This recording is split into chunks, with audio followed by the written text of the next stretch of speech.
Hello, everyone, and welcome to Chris's Chaos. I'm your host, Chris Cortez.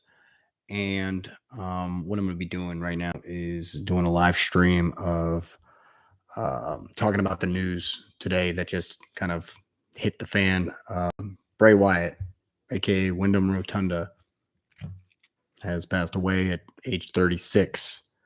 Now, of course, the information as to how he died has not been disclosed to the public yet.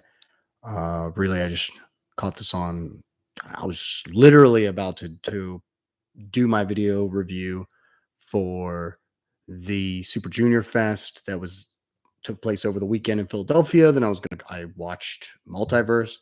I finally finished watching it, and I was just gonna do my review. And I'm looking at Facebook, and all of a sudden, I see Bray Wyatt has passed on, and I'm thinking to myself, this has got to be a joke. This has got to be some sort of prank. And then I look it up and I'm looking at Bray Wyatt and and then of course the news is for real. And Triple H, he posts on Twitter that, members of his family, if I'm not mistaken, his father that like literally divulged the information that he had passed on. And so, yeah, I mean, it was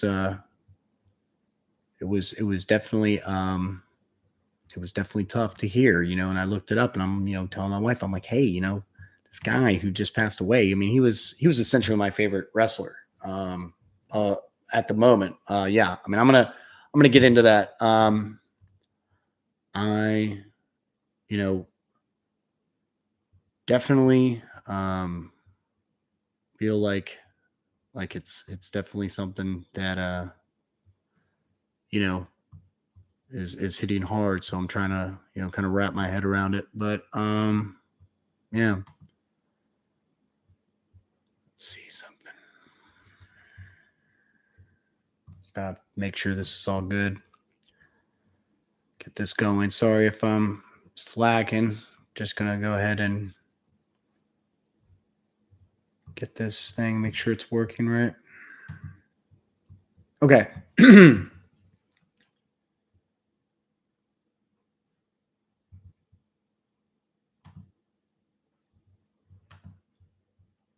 Let's see, just wanted to make sure this was working right. I'm gonna go ahead and post on this on Twitter. I did post that, I mean, this is definitely some of the most tragic news that like we've heard in a long time.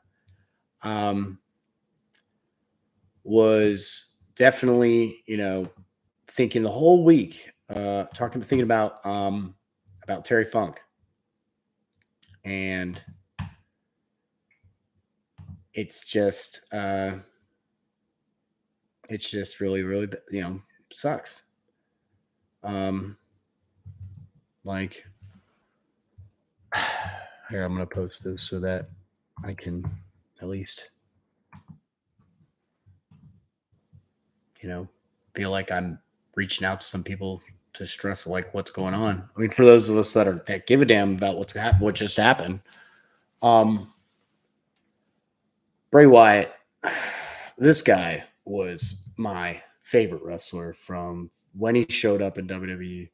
Forget when he arrived, when he debuted, but rather his promos leading up to his debut on Monday Night Raw. I believe it was Kane who had just finished a match, and then they cut to the videos, and you see the Wyatt family, Eric Rowan, Luke Harper, Bray Wyatt, talking about this is not the beginning of something, this is rather the end. Okay. And, we came out to that music, walked down the aisle. I mean, for those that watched FCW, they knew what was going on. To me, I was like, I'm already sold. I already knew this group was going to be my kind of group.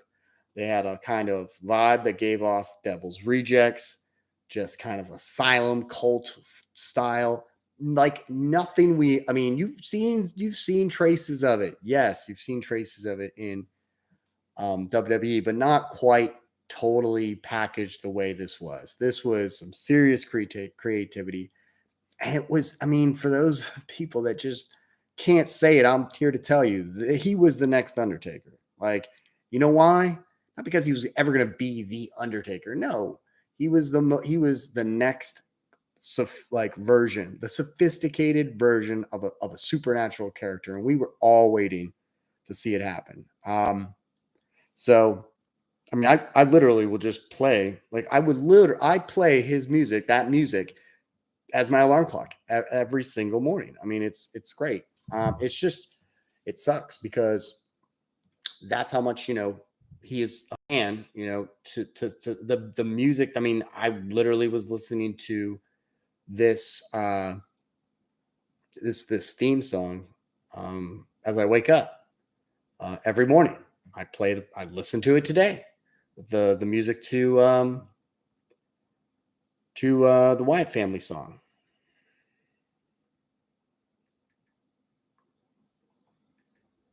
I have it under Mark Crozier, Live in Fear. Every day, play this song, in the morning. It never gets old. It was timeless. It was creepy. It was trippy, but at the same time, it was groovy. I mean, like, what do you want me to say? It was awesome. And so I set it to my alarm. Need I say more? That's how much I liked that's how much I was into this gimmick, into this group. I can't stress enough, like how much of an impact this guy had on me. I tell you, listen to the song as I would like finish up essays as I was in grad school. I mean, I don't know if this is gonna like, resonate with other people, because I mean everybody. I mean, I'm sure there's. I mean, I already saw a couple different podcasts talking about this, so it's just right off the bat, and they're probably talking about things that are a lot more relatable, more organized to what it is that is going on right now. All I know is that this guy had that much of an impact on everyone. Okay, he was way ahead of his time, and he passed on way too soon. So he is going to be missed big time around the world of wrestling. It's going to be very, very difficult to wrap our heads around this. And what a week to pass on. First Terry Funk, then him. Passes on to we have a weekend. We have AEW All In Wembley. They have the biggest show of their entire history of their promotion, and now this is happening. I mean, it's selfish. We're all selfish because the people that are suffering the most are his family. He's got 4 kids. 4 kids. He's got a wife. He's got 4 kids. The man is a family man, okay? How are they going to deal with it? I mean, those of you who have lost family members, you know what it's like. You know what it takes. You know the type of toll. And Lord knows I have too. I mean, we can't even get into it. Lord knows that family members are not talking about how they're feeling to the public. It's too close to home. So, unfortunately, I can talk about it because this guy, he was not a family member. He was not even a friend. He was a celebrity. He's a wrestler. He's a talent. And he's someone that I looked up to. I was inspired by. He was a muse. The guy was inspirational. Okay. He was entertaining. He was fun. He was fun to watch. He was cool. I mean, that's all you need for someone who enjoys this type of performance. The guy was on another level, and I think he had just scratched the surface of his potential. I think he had a lot more going. I think he could have done a lot more. I think that that first WWE run with the WWE Championship was just cut way too short. Okay, he won the title in Elimination Chamber leading up to WrestleMania 33. He should have retained. It should have been a triple threat match with him, Luke Harper, and Randy Orton, with leading up to Bray Wyatt winning. And that is the truth. He should have retained. His career was just cut way too soon and too much potential. So, I mean, looking back, when you all you have to do, look at one video. I ask you to look at one video. Him and Roman Reigns tag teaming. The guy had so much potential to be loved by the audience, not just as a heel, but as a face. Go back. Roman Reigns, Bray Wyatt, tag team, Monday Night Raw. It's all you got to do. And you'll see this guy had it all. He could be a face, could be a heel, and he had that ability to be supernatural. So that's just the main stuff I wanted to cover. But he will be missed. I am pretty damn disheartened. I'm gonna try to do a recording. I want to do a recording of my review for Multiverse and Super Junior Fest, but I have to say this. I was not planning to look at my Facebook and look at Twitter and look at, all this stuff about Bray Wyatt passing away. Like my favorite wrestler in the last decade. Okay. Literally last decade, 2013, he arrived in WWE. Ever since then, he's been, what was it? The summer of 2012 or 2013. The guy was just amazing. His feud with the Wyatt family versus the Shield. Amazing. Survivor Series. Go back. Take a look at that. The guy was way ahead of his time. And I'll say it once and I said it again. The guy was the next supernatural freaking character to just inspire all of us. Why?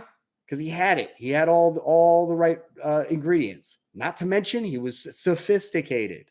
Okay? That's a good word to look at him. You know why? Because he had a lot more realism than any other supernatural character that you had ever seen. His name was Bray Wyatt. It wasn't The Undertaker. It wasn't Mankind. It wasn't Kane. It was just a regular name. Bray Wyatt. And he came off like he was the most sinister dude on the planet. And it was real. He had a cult following. That type of stuff happens in real life. The guy had charisma. Real life stuff. The guy would promote, and unfortunately, he was booked not to always win, which is the worst, because everyone wanted him to win. Everyone wanted him to win. Deep down, we wanted him to keep winning. We wanted him to be the next guy who could come along anytime he needed to and take out someone. When push comes to shove, he would win. He had a match against John Cena, WrestleMania 30. Beautiful entrance. Live performance by Mark Crozier and the people who wrote that song. Beautiful. Go back and see it. Excellent promo leading up. Literally got Eminem singing Legacy. Okay. And what happens? You got John Cena going over. Okay. At the wrong time. Then you got a match following that, the pay-per-view, when John Cena loses, okay, with the help of a group of a child. And okay, too little, too late. That should have been the win for Wyatt at WrestleMania 30. Then give John Cena the win. Okay, this is all whatever. You know what though? I hate to say it, but a person's career can have a huge impact on their health. Okay? So it sucks. The guy deserved more. He earned more. Number one merchandiser sale for a while with a Fiend character that it was a secondary character to what he really was originally the best at, the Wyatt family. That was his character. You think he couldn't have sold t-shirts as Bray Wyatt? Get the hell out of here. And he comes back, and we're all showing how much we care for that he's back. They put him in a match to promote a Mountain fucking Dew commercial. Get the hell out of here with that shit. Okay? One of the realest dudes, okay, in WWE, albeit a supernatural character, is one of the most genuine, realistic guys in the business. And yet you got him trying to sell some damn Mountain Dew. Okay, let's push that aside. Storyline building up to Uncle Howdy. What do you do? What do? You kill the character, and you basically just have him, you have him, off for a while. You got Uncle Howdy nowhere to be found, and yeah, it was it wasn't quite where it needed to be leading up to that match with LA Knight. LA Knight's being pushed. Great. So it's very, tragic. And it happened at a time when we were kind of all waiting for him to come back. Those that were real fans, you never lose hope in this guy. You can't. Okay. I don't give a damn if, how many times, there was always potential for him to rise up and meet fulfill his potential. Always an opportunity. Sooner or later, it could happen. He was in great shape. He's 36 years old. Okay. 36. Go look at some of the wrestlers today and see how old they are. Okay. When they hit their very peak in their prime. Usually it's in the late 30s, 40. Okay. He was a big man and a natural big man. Okay. Defensive tackle type big man. The best kind of big man. Type of big man that you didn't need to freaking get ripped. You didn't need to be on any kind of supplements or whatever the hell. He's natural, scary, fast. Okay. That is a natural born pro wrestler. Okay. It's in the genes. IRS. Okay. Mike Rotunda. Excellent pro wrestler. Okay. Grandfather, pro wrestler. Brother, pro wrestler. It's ridiculous. The guy was just way too destined for so much more. And we lost like a legend in the making. We lost a legend. He should have been the next guy.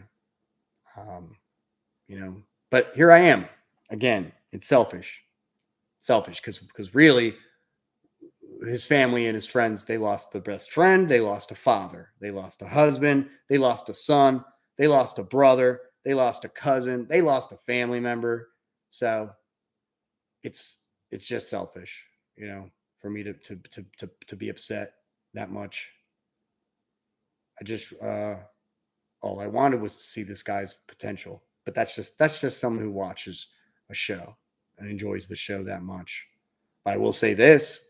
The guy kept me going throughout grad school when I was going through writing papers at like 5 a.m. Okay. Writing papers going like 24 hours without sleep. And I'd listen to the music because it just got me going, got me charged. I'd watch the shows weekly whenever the Wyatt family would come on because they inspired me. They kept me going. As far as like wanting to write, wanting to continue on. That was what they were doing for me. That's what Bray Wyatt did for me. Okay. That's why I'm so like, heartbroken about it because the guy was that influential. Yeah, I'm going to miss knowing that we're never going to get to hear him come out to the music. Okay. Whatever music he'd decide to play. We're never going to get to hear it. He's never going to walk down that aisle with that lantern. And it's bad enough we lost Brody Lee. It's bad enough we lost Terry Funk. Now we've lost Windham Rotunda. And it sucks, entertainers, that is their job. That is their profession. And it's, all I can ask for is just that they show that they're there. And I appreciate them being there to inspire me. I don't really care to meet them. I was at Super Junior Fest sitting right at the entrance ramp. I got to pound, fist bump half the New Japan roster, half the Impact roster. I got to literally take pictures with Mike Bailey, Speedball.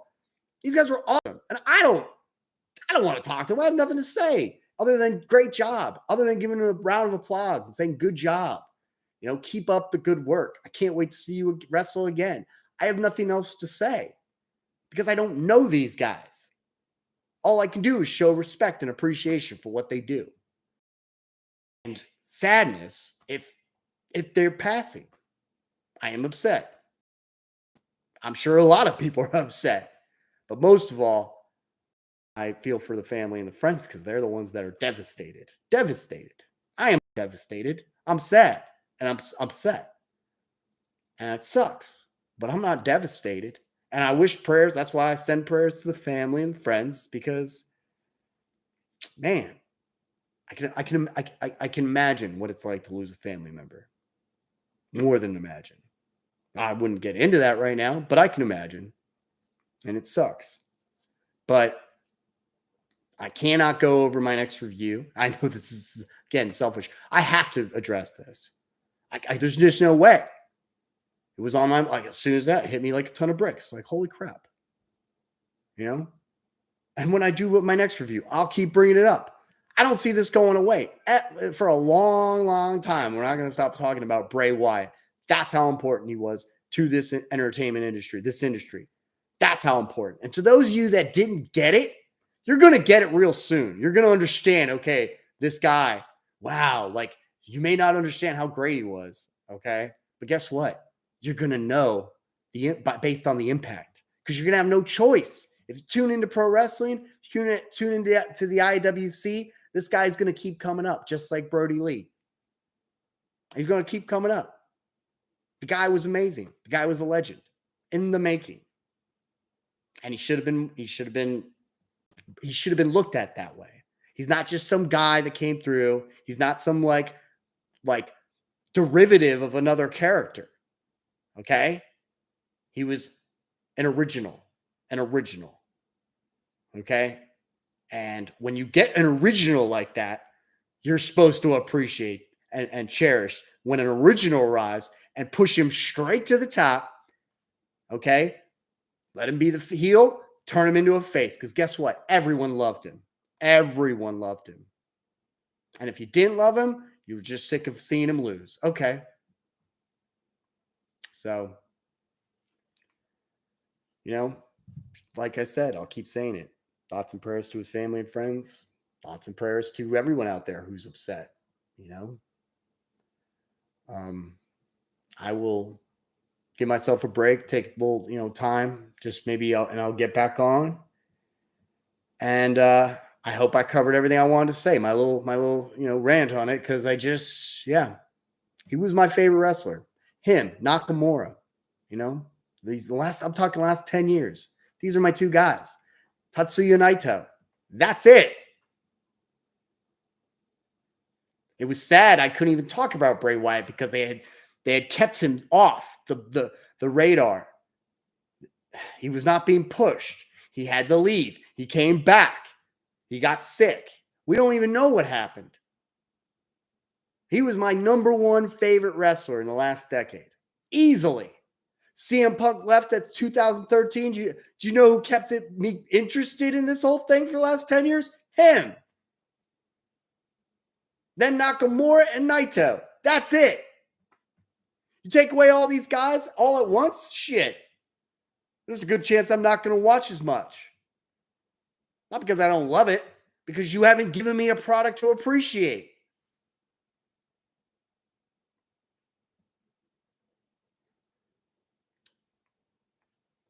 But the guy was,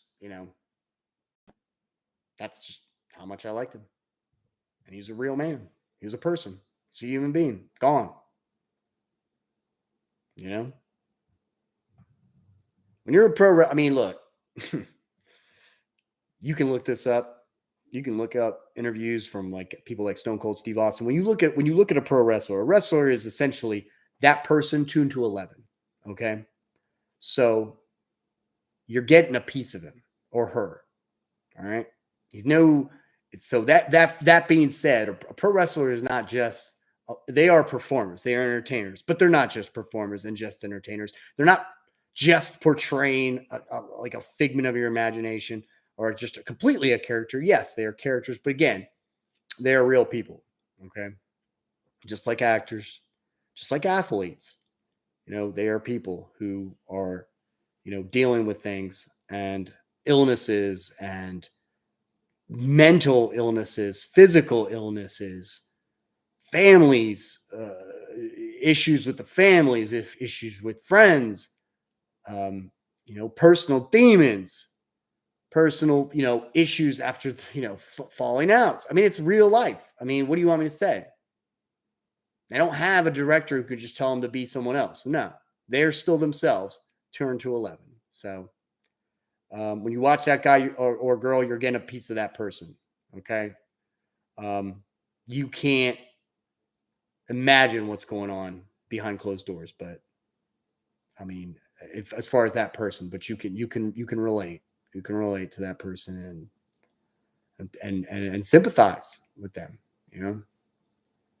Yeah, definitely got to get going. I'll take a break. I'll take it easy. I've been talking about this for 25 minutes, and yeah, I mean, it's hard to just kind of let it go. And I know I'm candid, and again, I am sorry. Like I will straight up say I am sorry if I am too candid, and if I slip, if some of the words that I say just come off incorrectly. I'm sorry. I apologize. I do want to say that I am very sorry that we lost a legend.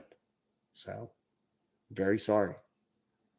So, I'll let you guys go. And if I feel up to doing my review, I'll do my review. And, y'all take it easy. Okay. Have a good one. Bye.